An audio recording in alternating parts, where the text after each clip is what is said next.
So server-side ad insertion, it's a little bit dry topic, but for those of us who have been in the industry for a while, there's been an awful lot of pain for many years building video players that have been getting way too complicated, in my opinion, and way too much of a bear to deal with. So the idea here is to talk about techniques that can make it generally cheaper, more reliable, less complex to build these video players.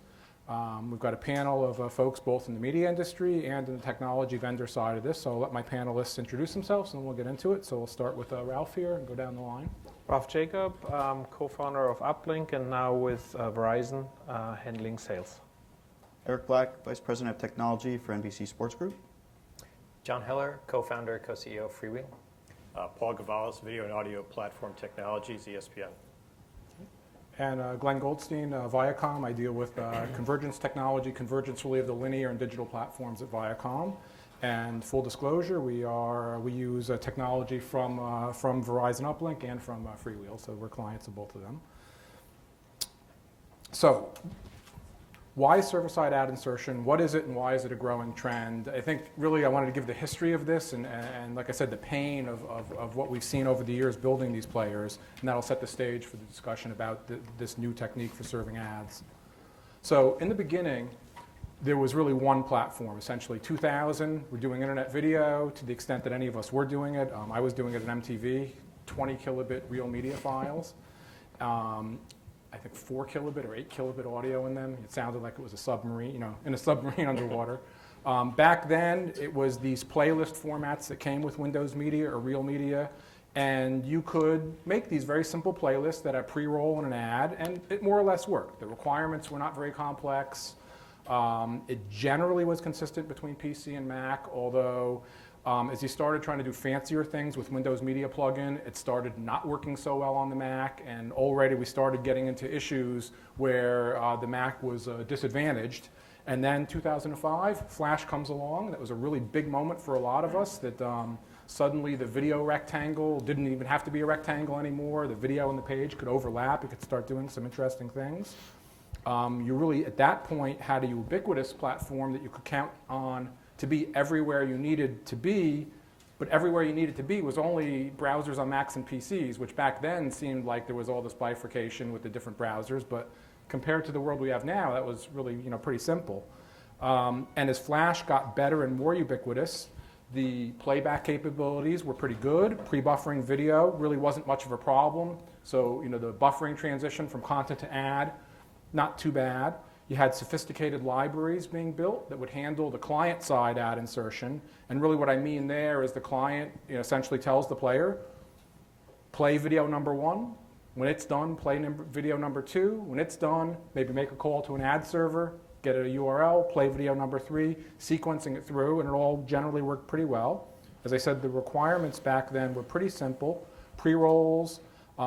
Nobody was really talking too much about doing ads into live streams, and everything was really pretty good. 2010. New devices, new requirements, and the iPad. And the iPad launches without Flash support, and Ralph and I were talking earlier. Ralph said that really was the moment that they realized they had an idea for Uplink, and that spun them up into business, and I think a lot of business plans got hatched out of that. But the big thing for us as programmers building these players was you couldn't count on Flash being everywhere you needed to be anymore. And that was a big deal. All the stuff we had built up with Flash and was working, it was like the rug just got pulled out from under that. And just as that's happening, the Flash Everywhere universe was evaporating. Flash support on Android was starting to, it looked like it was going to be there, and then it wasn't there.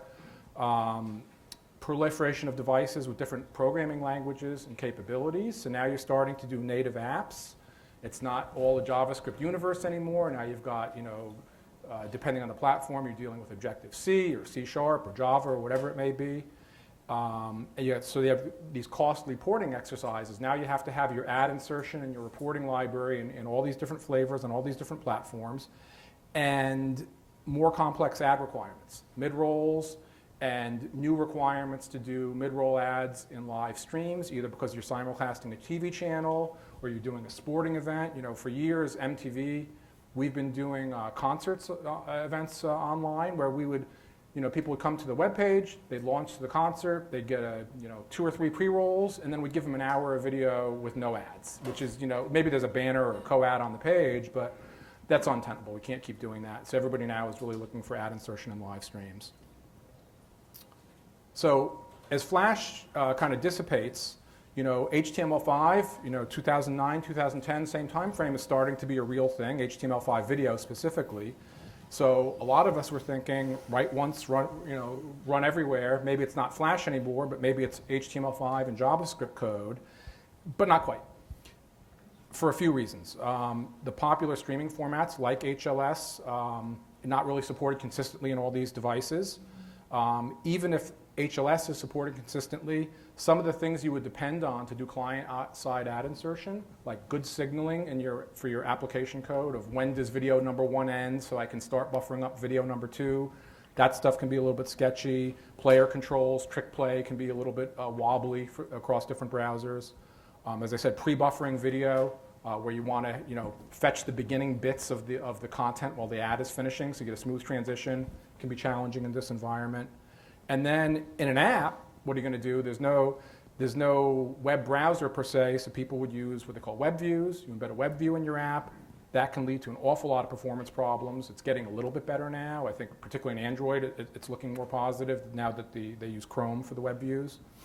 And in some environments like Xbox 360, there's no such thing as a web view. You just can't even do it. That's obviously very different now in Xbox One. So the solution to a lot of this that many of us have turned to is a server-side ad insertion technique. You move a lot of this complexity of inserting ads from the client into the server, and it'll allow for, in an app world, a simpler app, and in the HTML5 world, a simpler HTML5 player. So some of the key concepts when we talk about server-side ad insertion, there's many vendors in the space, there's many ways of approaching the problem, but generally they share these basic aspects. The ad server decisioning is a key concept. It remains pretty much unchanged. The freewheel ad server or the Auditude ad server, whatever you may be using, it does pretty much the same job it always did. It's just being communicated with from a very different piece of software. Now it's being communicated with from a server agent that's really acting on behalf of the client. But it's all the same stuff. The ad stitchers typically rely on these chunked streaming technologies like HLS and Dash. These technologies usually split out a manifest or an index from the video and audio bits. So inserting an ad is really just manipulating a lightweight text file, so it becomes not a lot of heavy lifting to insert ads. You're not having to pump all of the video through your stitcher. Hard stitching techniques are used by some of these systems as well. If you are going to a feature phone or some older device that can't support something like HLS and all it can support is progressive download, there are systems out there. We actually do a bunch of work with Unicorn Media, recently acquired by Brightcove. They'll do a hard stitch. So they'll bolt ads and content together and give the player what it thinks is just a progressive download simple video file. So that's an option. Ad stitchers, one way or another, need to be signaled as to the location of the ad opportunities. The streams need to be with conditions. There's a bunch of prerequisites for making this work. Conditioning is where the stream will be cut up into segments where each segment point corresponds with an insertion point so that you can get a smooth transition. So for the ad insertion, and it's not just about serving the ads. You actually have to fire a beacon or tell an ad server that the ad was actually viewed. If you don't do that, it doesn't matter how many ads you put out there if nobody can measure it. That all typically happens server-side. And if you do all this right, the client doesn't even know what's happening. I mean, as it turns out, there are reasons why, unfortunately, it still has to know. But in the simplest case, and this is my favorite, this is my dream of a video player. The simplest video player of all is no video player. I call it the zero player.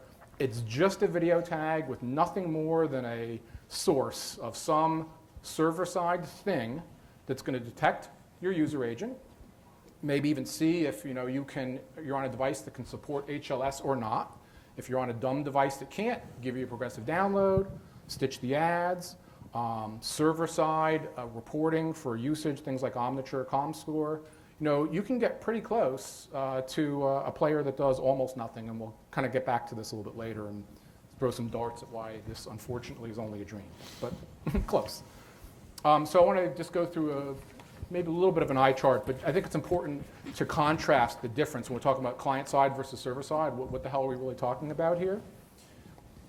And so in a traditional client side architecture, really what's going on here is you've got a lot of stuff up in your site and application. So the ad manager, ad renderer, you've got basically, it's making a call to an ad server, and that area I circled there, that really can be susceptible to an ad blocker, which is another topic I want to get into later. So you've got all this stuff going on in the client, this business logic, which is making calls to an ad server, getting responses back from an ad server, getting the URL for an ad, playing it, when it's done, putting in a URL for the next piece of content, and so on. The impression beacons, which is, like I said, the as-run report for the ads, that's being fired from the client as well. So you have a lot of connection points and a lot of complexity in the client. This is pretty much how most people have been doing it for years. In contrast, a server-side architecture, you'll notice in that box on the left, the site of the application, there's really not much going on. Effectively, in that player example I showed, the site might just be the video tag. And that number one there, play video, might just be the video source request to the native video player. Then the native video player is asking this server-side ad splicer, that's the new piece, that's the manipulating or stitching these manifests. It's asking it for content. Under the hood, that ad splicer is making calls to ad servers, getting chunks of video, transcoding them in some cases. If it's an ad, it'll normalize all the ads to the same format as the content. Assemble it all together and serve it up to the player, which is really none the wiser. There's another kind of a hybrid architecture, which some folks have been using, where it takes that manifest stitching approach, but does it in the client instead of the server. I believe, I could be wrong, but I believe Adobe Primetime has been doing some of this. I know there's other vendors who have been tinkering with this idea. You can almost think of it as a proxy in your client that is doing these server-side things. It can give you some advantages in that it can scale better because you don't have to run all that stuff you would have been running server-side, you're now running in the client. You're making the ad impression calls from the client. So there's some interesting options there. So I just wanted to go back to this slide on the simple video player, and we'll start pulling the panel into this now. So I'll start with Paul. You know, how much of a fantasy is this? What's the reality check on you guys really being able to do it this way? Yeah, I think we're a long ways off from that. Although we try very hard, you know, with the shift in video consumption for our products, rapidly moving to connected devices where, as you pointed out, you don't have a rich client. You don't have the ability to replicate all the capabilities you need in like an Apple TV or Roku or et cetera. You know, we really need to get all that done on the server. But then it starts opening up some of the other challenges with tracking and auditing of the ad process. How are you guys currently approaching, I'll stay with Paul, client-side video player development? Do you have in-house teams building players on all these platforms? Yes. How costly is all of that? Well, we have a good-sized team working on all the devices. Over the years, we've experimented with in-house and out-of-house and feel that right now the space is mature enough for us to invest for an internal team. Mm-hmm. And same questions for Eric. Is this fantasy? Is this I tend to agree with Paul. Unfortunately, I think it's a ways off. Unfortunately, we've been kind of in a bifurcated model for a few years now. I think we've been doing it about 3 years with this client-side and server-side bifurcated model. But until everything converges, I think we solve some of the scale issues. I do think that this is a bit of a fantasy, at least for the next 24 or 36 months. Yeah, so I'll speak for Viacom. We're actually trying to do this. I may be crazier than these guys, but we have some use cases where we think we can come really pretty close to this, and we'll see. It's still an experiment, but we'll see how close we can get.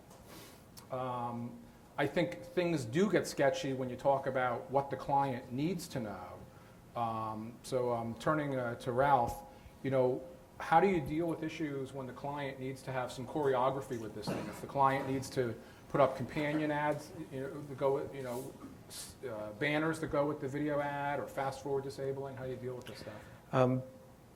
There are ways with which you can actually intercept of what's happening in the client, not necessarily just the ad stitching that is happening or is initiated on the client side.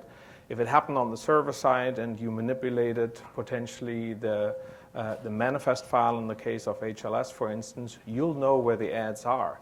So there are ways that you can actually implement code snippets within page logic that intercepts these content changes going from a piece of content into an ad coming back out again. We'll know when this happens, and we can set alerts in the client that then the page logic can react to. Is that signaling in the video stream, or is it some separate thing off to the side?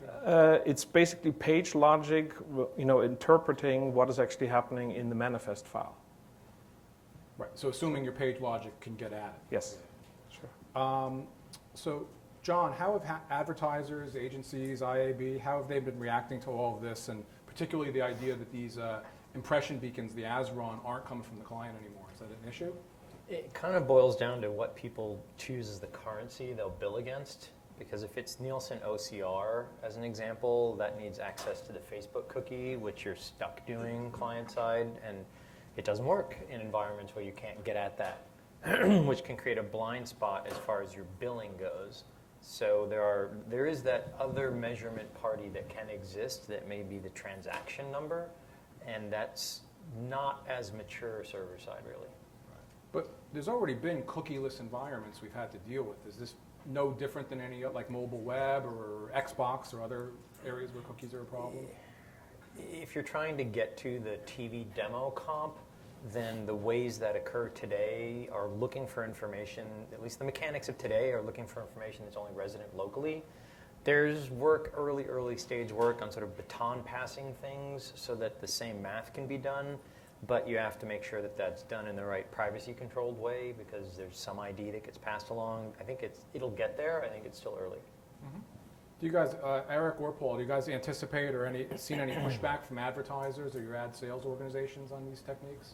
I think we're still in a world where we're trying to get 7 and 15-second creatives right now. So when you look at a traditional TV model, we're still getting a lot of 30s. And depending on the program itself, we may even get a 2.5 if it's something very custom.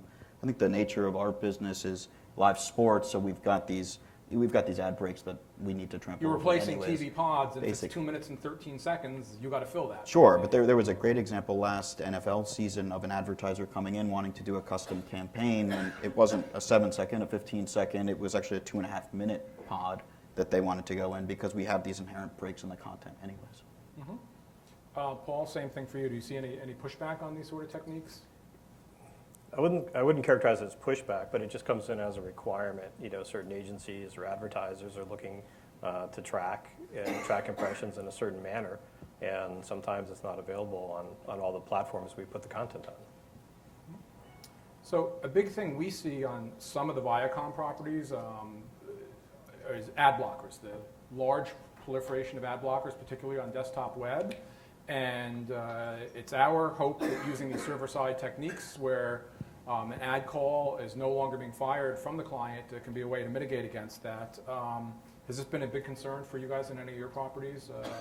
It's definitely a concern for us, and I think for us, we're trying to look at it more holistically of not just is server-side the answer to that problem, but what can we do client-side to help mitigate some of the ad blocking techniques. What do you think, what can be done client-side? You could do stuff down on a kernel level and maybe work with Adobe directly or work with other partners directly to try and find a way around it. Yeah, Flash Player could do some smart things. Potentially, I mean, that would be more on them, but when we look at player development itself, I mean, when you look at how an ad is coming into the manifest itself, is there a way to go around some of the more popular ad blockers? The answer is even on a player level, without going down to the Flash level, there are ways around that. So some of the things that we face also when we think about switching to this technique are dealing with what we call time-based ad models, where particularly for our children's sites, Nickelodeon is like this, Disney, which uses uplinks technology, I imagine has similar issues, where you have to have a certain mix of no more than a certain amount of ads to content. But here you are pre-stitching in the ad load when they request the title. Ralph, have you encountered any issues with this, or has Disney had to There deal are with challenges with regards to what you can set up right now with campaigns. I mean, we're working with Freewheel on this all the time. There are concerns that have to be communicated back from the client back to the ad stitching before the session is actually created. Do we know who this individual is? Is it a kid that is coming in? Is it a grown-up? Do we know it's the profile information that we may use in the communication with the free will system to identify what's the appropriate campaign at that point in time? A similar point, maybe server-side frequency capping is a technically related point. Yeah, how can that work? Because I know our ad ops people are coming at me with that. They're like, how can we frequency cap in this? Sort of like we just said, you need to maintain a state in the server so that you are aware of the sort of consumption pattern of that device so that you do frequency capping. You just do it server-side. You're working around the cookie problem. Well, Essentially. the way we actually handle it right now is that for every single unique session is created, you have or a request for a particular asset is that we create individualized sessions, and that may be in the millions at any point in time. So when an ad request comes in from an end user, before anything happens, a session is created in a secured environment before the communication with ad decision system actually happens. Mm-hmm. And that's how we track it through the playout. The entire time the session stays. At the point in time that you're actually refreshing the page, you may actually create a new session. It's a fresh start then, right? It's a fresh start, and you will potentially get a completely different ad load. I want to switch gears and talk a little bit about syndication. This is another area where we think that the server-side technique can be helpful. By syndication, I mean essentially, our content as a programmer, speaking as a programmer, showing up in a syndication or a third party or a distributor's site or app. Might be Twitter, it might be an MVPD in our case. So I'll start with Paul. Are your streams being used directly in third-party players, or do you send them content and they encode and do all their own thing? For live streams, no. We provide a player for syndicated environments for live and linear. For VOD, we are using server-side ad stitching into Twitter's player. Your stream into their player. From a VOD asset perspective. Yeah. And how does the reporting, whether it's the ad impression beacons or the engagement reporting, how does that work in that environment? It's all fired server-side. Server-side. Eric, same for you guys doing similar things? With your streams? Similar mixed model again. So depending on where we're distributing the content would depend on how. So in some instances we give them a player SDK, and some we give them pre-stitched HLS. Reporting can be challenging. But I think you get a pretty good understanding of how many ads are ultimately being delivered for us when the distribution partner isn't necessarily able to. So if you look at unique manifests and calling up a unique manifest to get reporting on that, that's not necessarily something, I don't think we're that advanced yet. So we're really just handing off pre-stitched HLS. Do you see that distribution partners are willing or able to take an SDK, or do they just want as little to touch as little as possible? I think it depends on the partner. I think some are... The big MVPDs, maybe. Some are very willing. Some would prefer to take HLS. Some would prefer to take SDI. I mean, it runs the whole gamut. So, John, what are you guys at Freewheel doing to make it easier or enable these sort of environments where the programmer's stream shows up in the distributor's site and they have to share, maybe share of revenue, share of ads, or share of inventory? Yeah, if you take a basketball game. If it's the Celtics playing the Sixers, then who's allowed to do what and who's not allowed to do what gets complicated. If it's in Boston, it's one set of rights. If in Philly, it's another. If you're watching it through a MVPD app on a game console, you've got two more parties involved. So it's part of the ad decision to figure out who's allowed to do what and who's not.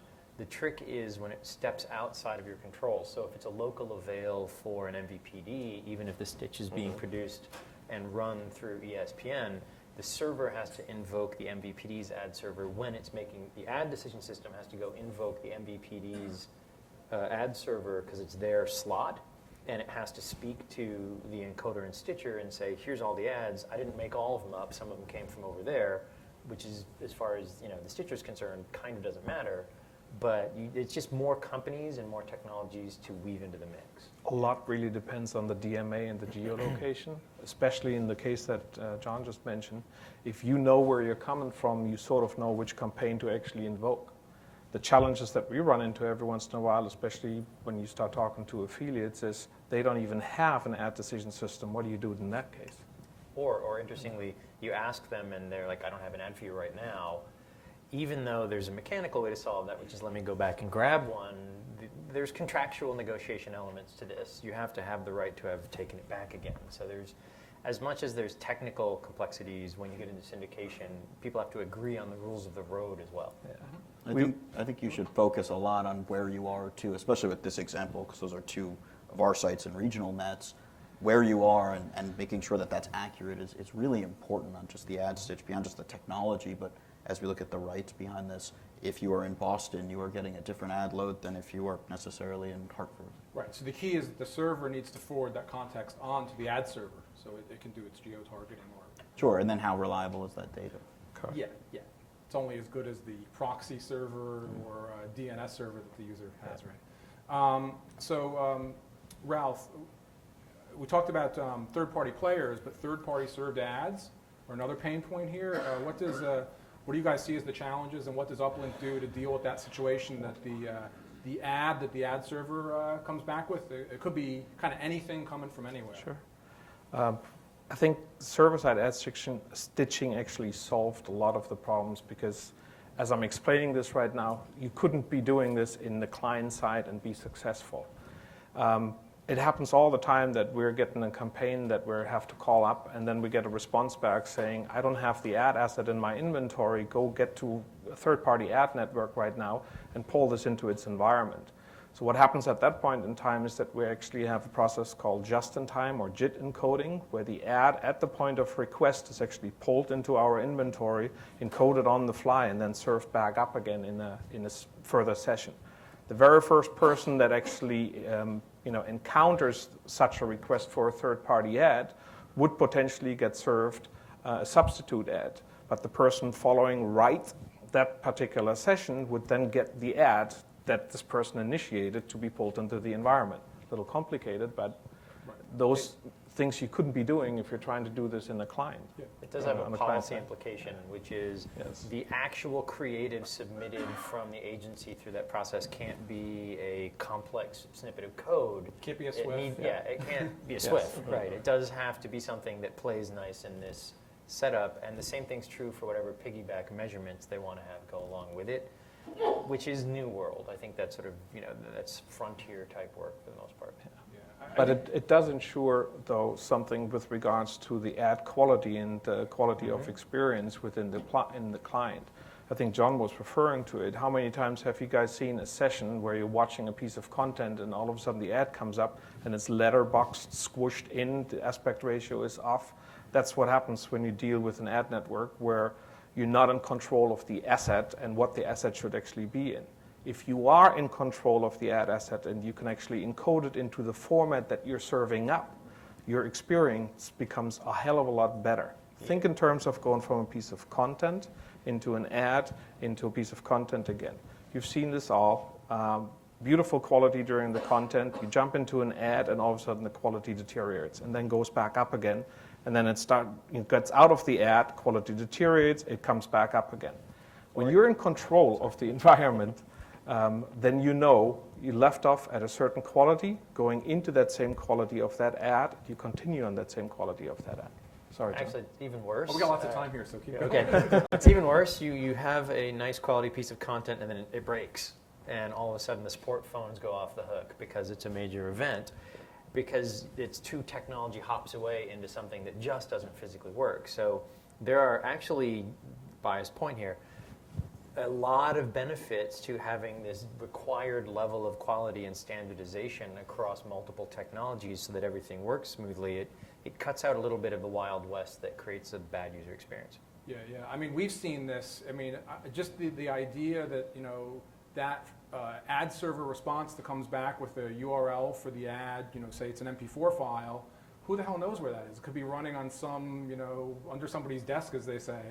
At least in this environment, the server-side machinery is going to hit that thing once only, pull it, transcode it, and cache it, as opposed to having your entire audience unleashed on hitting that server under somebody's desk. So I think it's really a good opportunity for improvement. Yeah, I was going to say that really kind of hits on a couple of things that we're observing, and I think it's pretty common in the industry. As the viewers are gravitating toward the connected devices, the screens are larger, it's replacing a TV experience, the viewer session's getting longer, so they're encountering more ads. but their expectation has also risen to that of linear set-top box television. So Which means also a good expectation for a good mix of creative, which is to Eric's point, too. It's that correct. You're not getting enough different creative. Yeah, you leave the programming, you enter an ad opportunity. It's the experiences should be seamless, the same quality should fill. When the ads are done, return to programming. And that's the challenge there, as you're trying to mix in different business models, and you've got the local versus national load, and n number of ad servers all trying to choreograph that 2-minute decision in a live telecast. Yeah, we've seen this it was a TV problem for how long? Audio normalization, right? This went on for 15, 20 years and just getting a standard out there in spec. So I think as the industry matures, I think you get diversity in ads. I think we're starting to see that now, and people trying to use, especially in sports, trying to use those pods in a more creative way. So how do you do fantasy stats or highlights brought to you by Subway, for example? People being a little bit more creative to that, but it's certainly a gap right now. Yeah, we're just now, I'll speak from our experience, setting up our first freewheel profiles for server-side live insertion. And it's actually been a pretty easy message as we set up the profiles in freewheel in our case. It's just only allow campaigns that have at least one high-quality MP4 over a certain bit rate, and if they don't have that, they don't play. That's it. And it just eliminates all the nonsense of getting Swifts or who knows what coming at you. So I think it's good. I think it was such a wild west with Flash and all these things that could happen that now we're sort of really turning the screws on it and restricting some of the functionality a bit, but I think we're going to get a much more robust experience. It's hard, if there is an issue and you have a major, highly visible public sporting event or music award or what have you, and there's an issue, sifting through n number of companies and their technologies to find out what triggered it is really time-consuming and difficult. So cutting that down and being able to spot the issue and get the quality back to the user experience quickly is very important for maintaining an audience. Yeah, and I think going back to the diagram here, you've got in the client-side architecture, you've got all these touch points coming out of the client. You've got those lines I have there coming out of ad manager, ad renderer. There's a lot of stuff going on there. And in the server-side architecture, that's gone. It's all coming out of this one server-side thing, which is really easier to debug. It's a much less of a wild west of JavaScript and other stuff going on. I think just an easier situation to manage.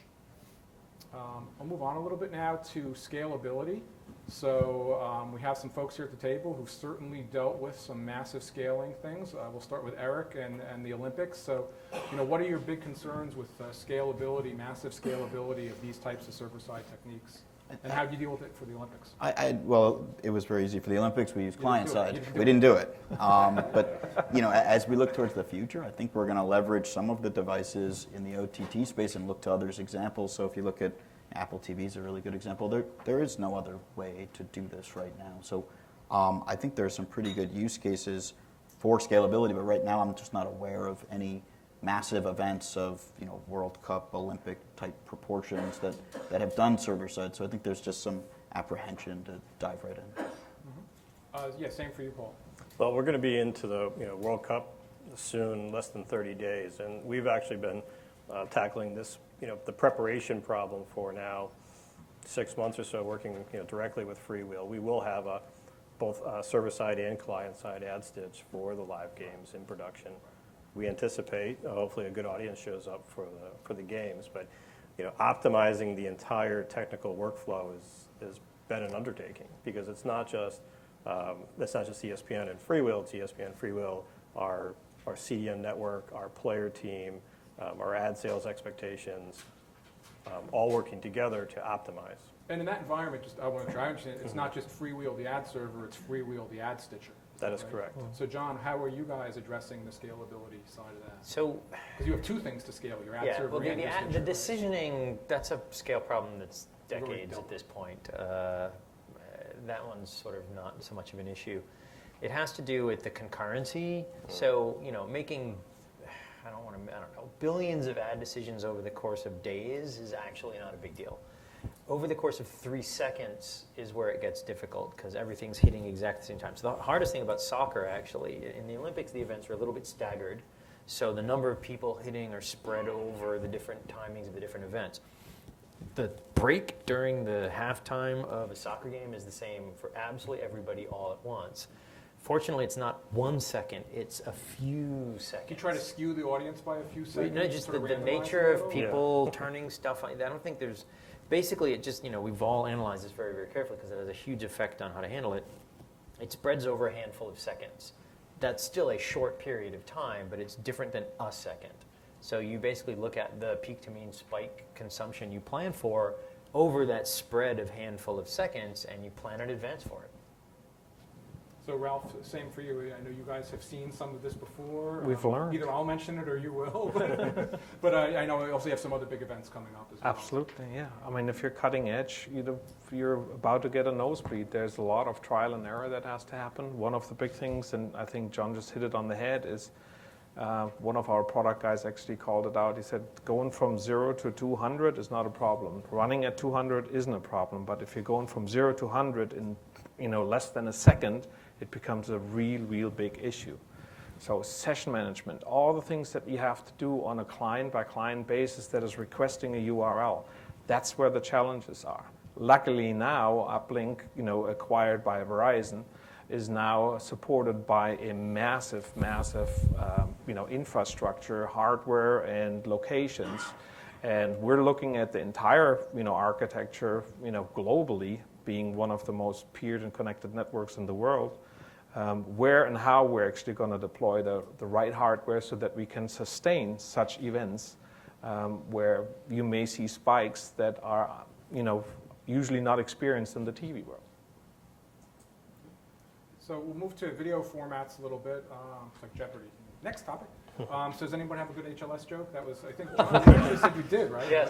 So the HLS joke was, does anyone have a good HLS joke? So Ralph, why have you guys focused on a single format for all these devices? I assume that HLS is your single format. It is. And the main problem that we started to see was there are so many different formats out there, and this industry is completely fragmented. And if you're on one device, if it's an Android versus iOS versus Roku or a Windows 8 machine, you need different types of formats. With different types of formats come the nastiness of dealing with different types of SDKs and frameworks.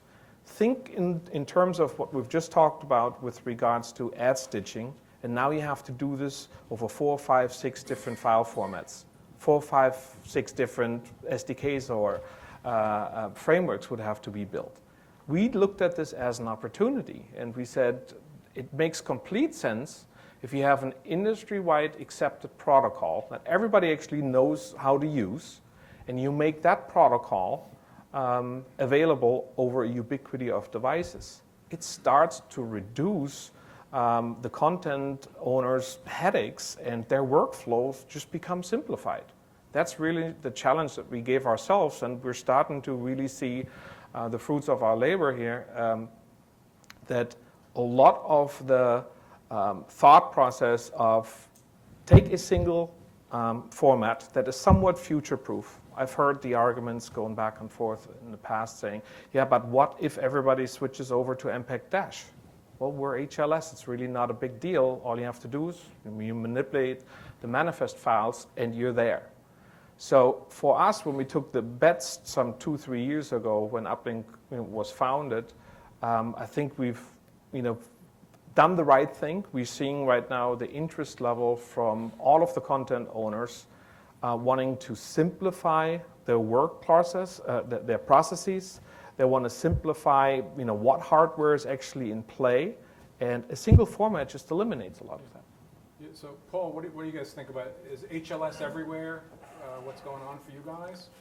Right now, we're still in a 2-format world. We still have a Flash, a significant amount of traffic and content consumption in Flash, so we're still in the RTMP HDS world. Right, not HLS and Flash. Not HLS and Flash at this point. But everywhere else, we are trying to standardize on HLS. The sheer number of hours of programming that we have to, acquire, encode, distribute, store, is getting larger and larger. So having one format that is somewhat ubiquitous, very helpful. HLS everywhere for you guys, Eric? Unfortunately, same as Paul. I think we all want to be there. I think we'll all get there very soon. But yeah, it's still HDS, and and HLS, so HDS on desktop and HLS everywhere else. And how would this impact your ad stitching product? We have clients who are some of the format pushers. So we have Silverlight, we have HLS. We have to do a handful just because if the advertising audience is a Ming Vaz, there are cases where it simply needs to be monetizable everywhere someone can watch it. So as long as it's big enough, then it tends to get pushed enough. But it used to be 5 or 6, now it's 2 or 3. I mean, all the factors you're discussing are appropriate. There's just different camps out there that are, waving different flags. Is Freewheel, are you guys stitching HSS, I guess they call the Silverlight format?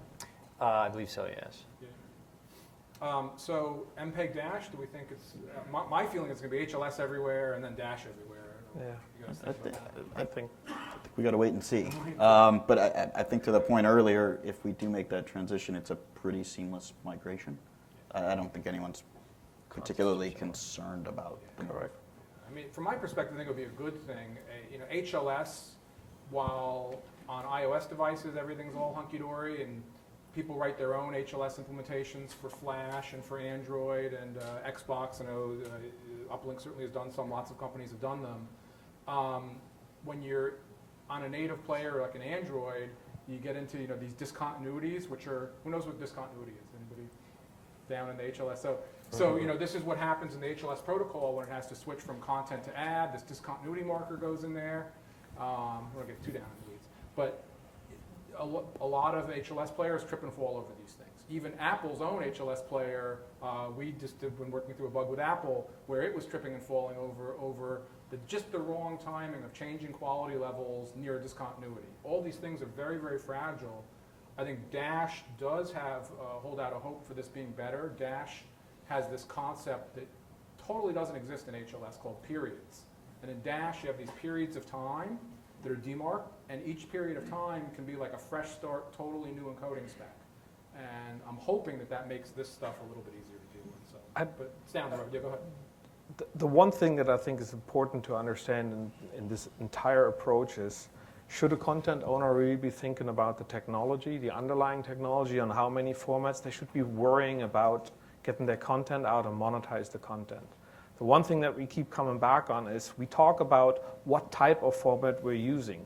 For the content owners, I think from a service provider and technology provider point of view, it's our job for them not to have, them being the content owners, not having even to think about it. Okay, it should be easy to use. They should just come in and say, I need this to do that, and not worry about the underlying technology. So I think at this point we'll open up to questions. I just put up this, I don't know if it's a bit of an eye chart out there or not, but just a bunch of talking points. I think we probably talked through a lot of this stuff. But if anything up there perks anybody's interest, or questions of your own, or the panel can address any of these things. So we'll start with this question. Yeah.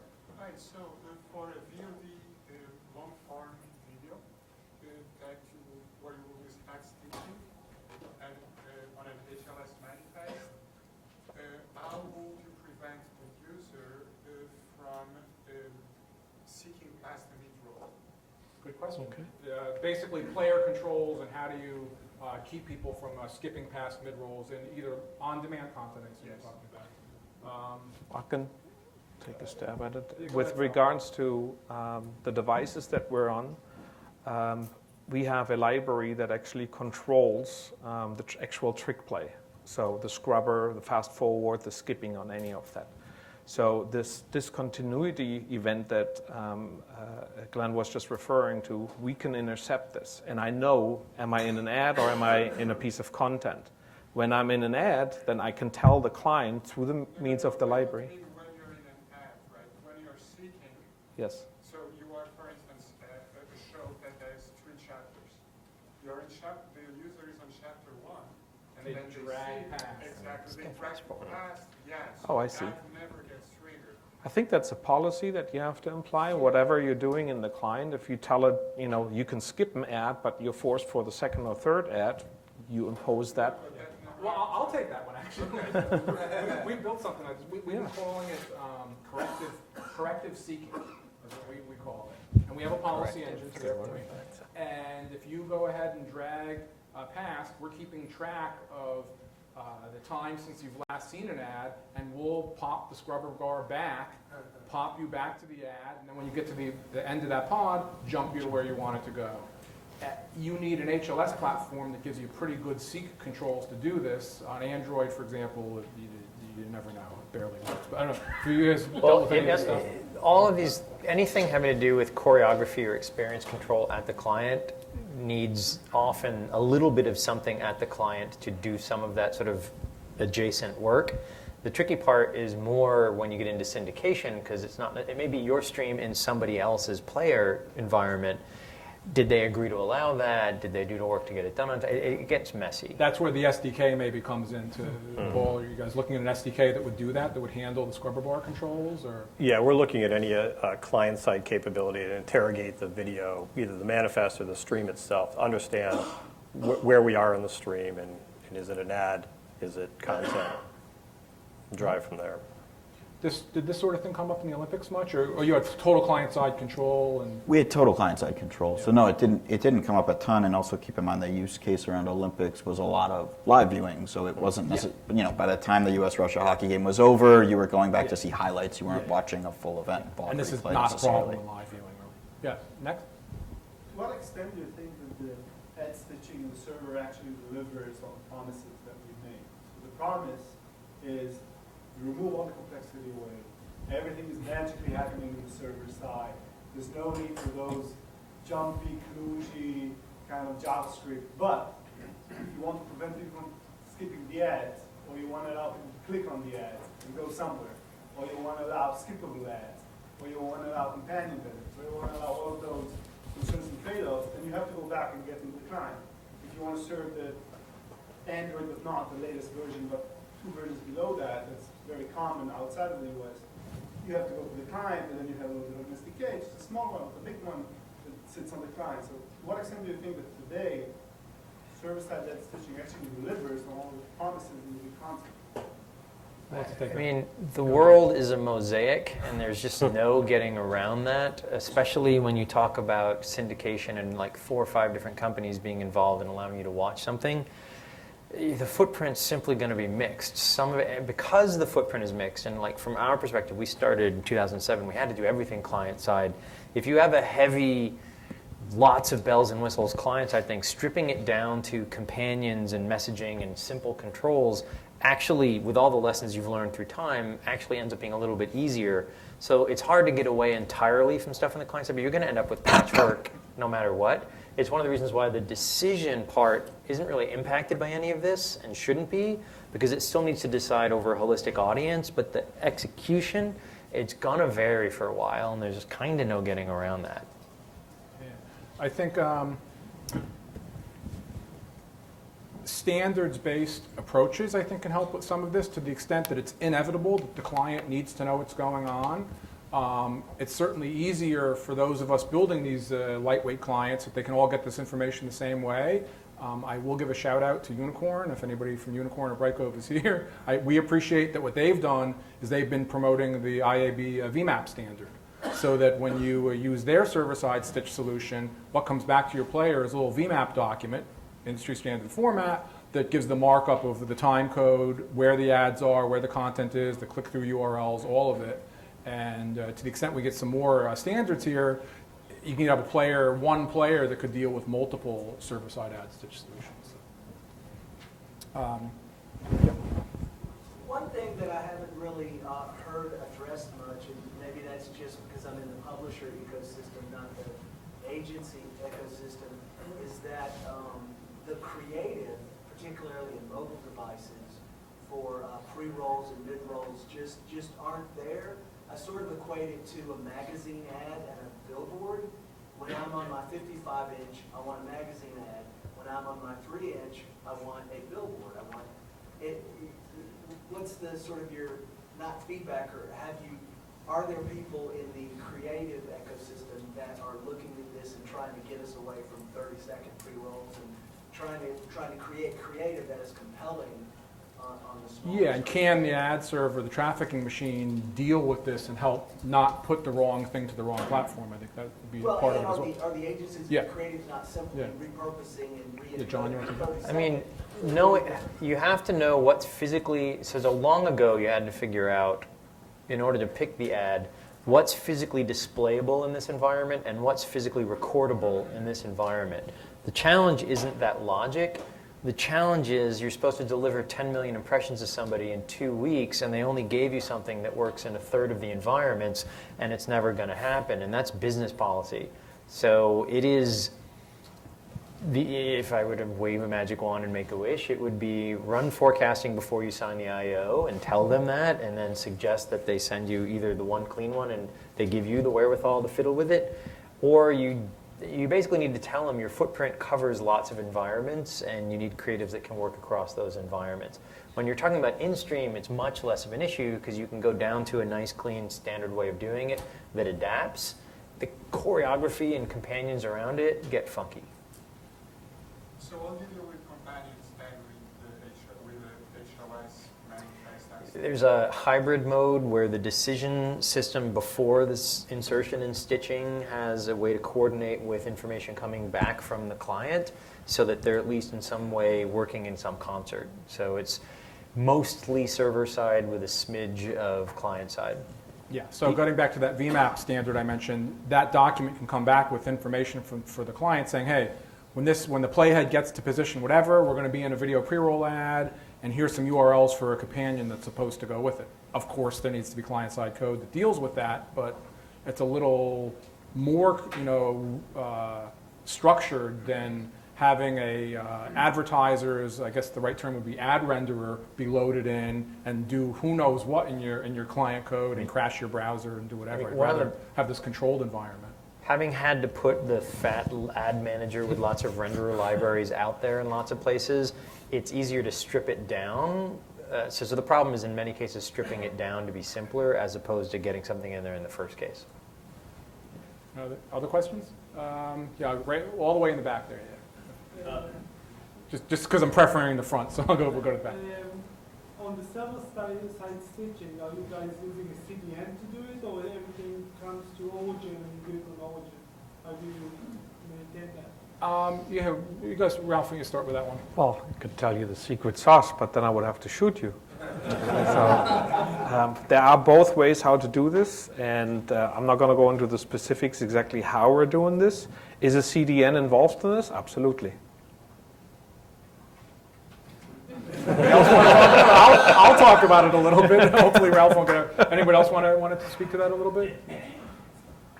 Yeah. Well, I'll speak. I'm not alone on this one. Well, I mean, I tend to think of the stitching thing as almost a smart origin sort of activity, typically with something cacheable out in front of it. I mean, you could do it all on the CDN, or you could have a CDN providing some caching assist for the video.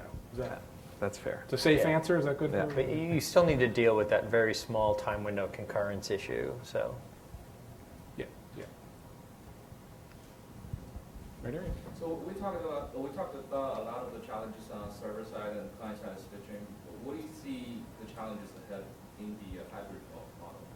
Yeah, so we'll go back to the picture of that.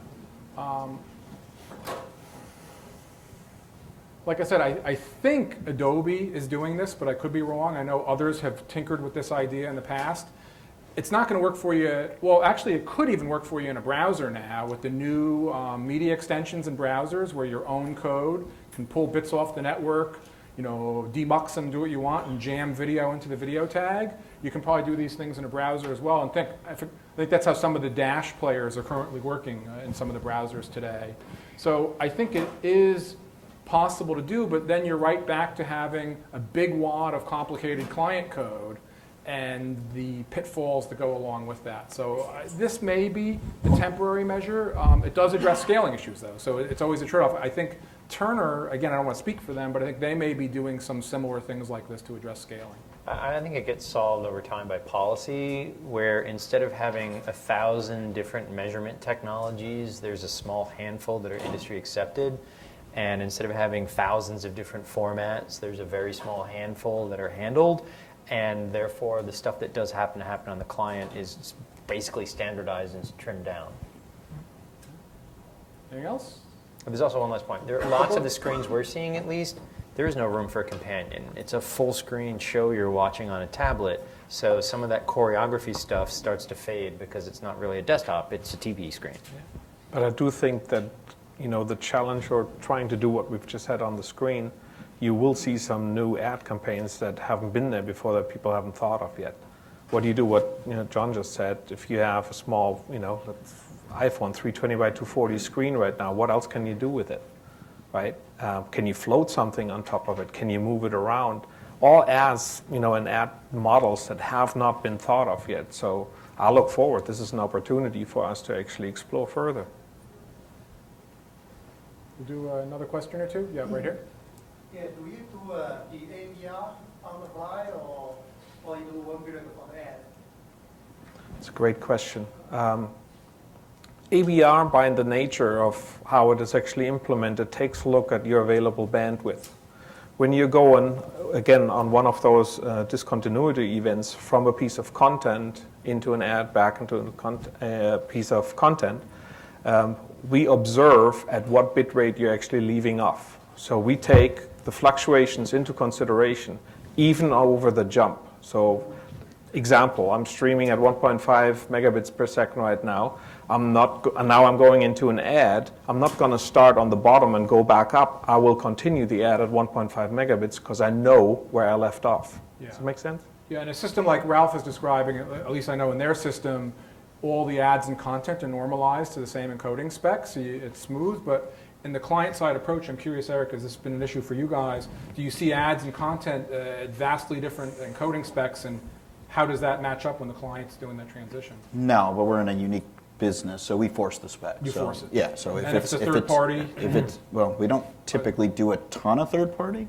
So There's a lot of first party, but we force the spec and it makes sure that audio's, frankly, the biggest issue we have is not, audio normalization? it's audio normalization more than. Paul, third-party served ads and these sort of problems, or different encoding specs on the ads? We handle all the creative encoding in-house for the ads. So you may actually see a reason for some of the different technology decisions. In the Viacom world, it's again, a wild west of a whole lot of third-party served ads. We have very little control over how the hell they're encoding or what they're doing. And a server-side agent that can normalize that for us is very helpful. So it really depends on your needs.